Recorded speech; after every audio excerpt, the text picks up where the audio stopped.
Hey everybody, it's Jason Blaha here. You guys know what time it is? Time to talk about current events in the online fitness community. And for those of you who like these type of videos, please remember to click like down below. If you aren't subscribed yet, hit that subscribe button. But today, I'm going to cover a video done by Megsquats that a number of people linked to me like, Jason, you'll like this one, you'll appreciate it. Could you talk about it? And yeah, I think I should talk about it because this is one of these things that's near and dear to my heart. It has to do with getting women involved in lifting. And I know my channel doesn't generally appeal to women. I have a very small but dedicated group of female audience members, but they're very much a minority on my channel. And I am probably the last person in the world to try to tell women that lifting weights won't make you bulky. Ironically, 99% of guys even lifting weights, men, aren't going to get to my size. But that's besides the point. Over to the point. This is a topic near and dear to me because I lost my own mother in her middle age due to health issues. She didn't train, didn't exercise, was a smoker, things like that. And my mother passed at the age of 48. Now that I'm in my 40s, I think about these things a lot. But her older sister, I got into lifting. And so in spite of those family genetics, my mother's older sister competes in masters powerlifting, like at the national level, very successful powerlifter, doesn't have health issues, doesn't need medications, any of that stuff, and is vibrant and fit, coming up on age 70 at this point. And she's, again, a very successful powerlifter. And so to me, I've watched the difference within my own family of losing a woman that I cared about very, very deeply due to health issues that are cardiovascular related, versus, again, another family member, her sister, who is a very successful strength athlete and in perfect health with a phenomenal quality of life. And when I see that contrast there, I've realized myself that we have to get women in the weight room. We have to get women in the weight room. It's essential. And if we have to discuss the physique side of it to get them in there, then so be it.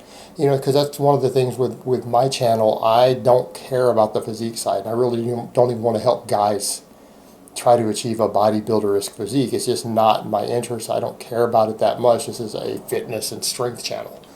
So it's even stronger, I think, for women, because even more women historically care even more about their appearance than men do. So you almost have to approach it from that end, and I can appreciate that she did do so, because she did try to explain to them that you're not going to get bulky, but what people need to remember is that the strength training world's idea of bulky is not the same as the average woman's idea of bulky. The average woman's idea of bulky might think that Meg herself is way excessively too jacked, right? Way too jacked for their standards. But I like that she brought that into them, explained to them that that doesn't happen by accident. Right? It doesn't happen by accident. Sometimes if a woman starts training, as she pointed out, and you start to feel you're starting to get a little too big, you can just back your training volume down while still keeping all of the massive, enormous health benefits that you got. But, you know, to get to where someone like Meg is at, to her level, it took her years and years and years to get there. So had you started getting bigger and then you just said, no, I'm big enough, and you stopped making an active effort to get bigger, and you stopped there and didn't spend the next 8 years adding more size to get to where she is, it wouldn't even be a concern, right? And that's what they forget. A lot of times the women that they think of who are too big have actually, in some cases, taken a decade or more to get there. They've oftentimes put male hormones into their body to get there, because women don't gain muscle that easily. Or they aren't even as big as you think they are until they rip down. They actually lost a bunch of body fat and they get super lean while having a decent amount of muscle mass. And then a lot of women see the picture of that person and think that 110-pound woman is really jacked. But it's just because she's 110 pounds now. She lost her body fat, and you can now see all the muscle she has under there. And if that same woman were to put 15 pounds of fat back on, all of a sudden, magically, you would think she just looks fit and athletic and not bulky.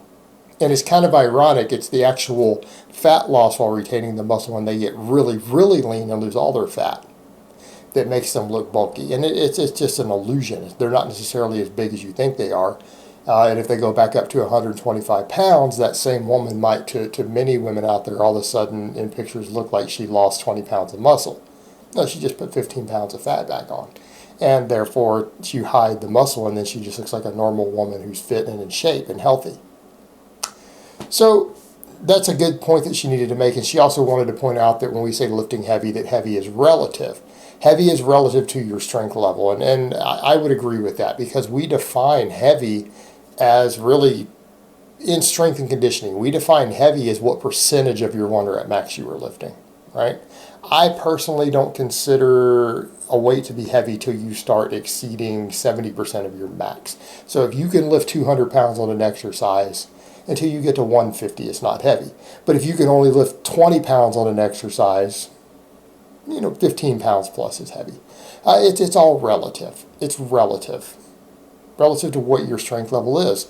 But the point is that you have to lift heavy enough to get an adaptive response. When we start talking about all the health benefits, we start talking about muscle building, we start talking about bone density, all of these things, lifting heavy is essential, and heavy meaning in terms of your relative strength. Doesn't mean that you use bad form and try to fling around some weight you're not capable of lifting safely, but we have to lift heavy enough to get an adaptive response to get the health benefits. And near the top of that list is going to be the muscle tissue.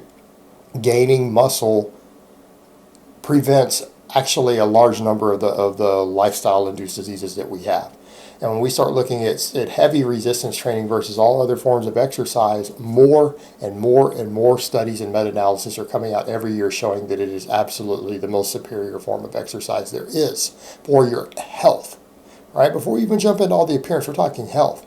And what I mean is that the newest one, we used to always say, well, yeah, we know it lowers diabetes, we know cancer risk, we know osteoporosis, we know it's the weight training is the best exercise for all those things. That has not even been in debate for over a decade. There's been no debate on that. It's settled. That is settled science. What had been argued was the cardiovascular, but then even last year we had a study come out that shows that if you could only pick one or the other, weight training seems to actually lower risk to heart disease and improve cardiac health more than cardio does, if you only picked one. Now, the people who have the best cardio health are the people who incorporate both.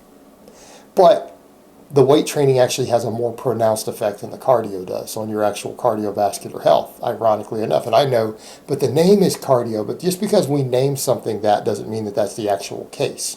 Right? Just because we have a contest called the World's Strongest Man doesn't mean the man who wins the title is actually the strongest person on earth. Right? It's just a word. It's just a title. We call it cardio because we know it gets the heart rate up, and it used to be considered to be for cardiovascular health and conditioning. It doesn't mean that that's actually literally the case just because we gave a title to something. So we know, though, that at this point that if you had to choose between cardio and weight training, it's not even a close contest. It's leagues apart. They are so far apart in terms of benefit that it's not even, again, it's not even a point of contention or debate anymore across the board. But obviously, incorporating both would be ideal, but if you only had to pick one, strength training matters. But a lot of the benefits of strength training don't come from lifting too light to get an adaptive response. And in fact, even the really, really high rep training that does improve even muscle mass, which again lets you eat more, improves metabolism, lowers all these other risks, still doesn't give the bone density benefits. And that's a big one that people need to remember, because bone density is a very big deal for women, more so than men. Especially when women start hitting menopause, your bone density becomes one of the single most important health markers that you have. Or your bone density becomes insanely invaluable, because women are just far more prone to osteoporosis and hip fractures and everything else than men are once they reach that threshold. And you have to plan towards that eventuality. And the reason I also state that is we come over to the whole fat loss thing. You have to lift heavy. So when people say, should I lift heavy when I'm losing weight? Yes. And if for no other reasons than the bone density end. I mean, we could talk about the metabolic rate. We could talk about looking better. We could talk about burning more calories. But when you lose body weight, you lose bone density also. Anytime you go on a diet and lose weight, you lose bone mineral density. And it's permanent. The weight training can offset that and reverse it in the other direction. So if the actual, for people who don't weight lift, even though being overweight will hurt you in every other regard, it will actually help your bone density. Fat people don't get as many fractures later in life. Now they die of everything else, but the point is the losing weight will reduce bone density. And the weight training, and I mean heavy enough weight training, we're talking things that are your 10 rep max or heavier. In other words, if you can do more than 10 reps of the weight, it's probably not doing much for your bone density. And big structural loading exercises, squats, deadlifts, all the stuff that helps your metabolic rate, puts the most muscle on you, improves bone density the most. And that's one of those things that we have to take into account for women. So when you really look at all of these factors in terms of things like energy turnover, calorie expenditure, keeping your metabolic rate higher, keeping your muscle mass higher, reducing your chances of diabetes, and then on top of it, bone density, which is one of the single most important health markers for women. Weight training is absolutely king for it. Now let's come over to the point. When we say heavy, it doesn't mean you have to keep lifting so heavy that you keep gaining muscle for 15 years. In other words, if a woman just weight trained enough to gain enough muscle to improve all her health markers, you don't have to get to a 350-pound deadlift. You don't have to get to a 300-pound squat like Meg has done in order to get those benefits. You don't have to take it that far with your heavy lifting to get there. You just need to consistently lift heavy for a couple of years to get the health benefits, the stuff that will make you live longer, that will improve your quality of life, that will let you eat more food, that will cut your cancer risks in half, that will stop osteoporosis from happening. Right? Those things, and the stuff that will help prevent heart attacks, which is what killed my mother at age 48. Weight training is king. So I appreciate the fact that Meg made the video, and I'm going to link it down below for you guys. All right, guys, well, that's really all I have to say on that today. I hope it's been informative, and I will talk to you guys next time.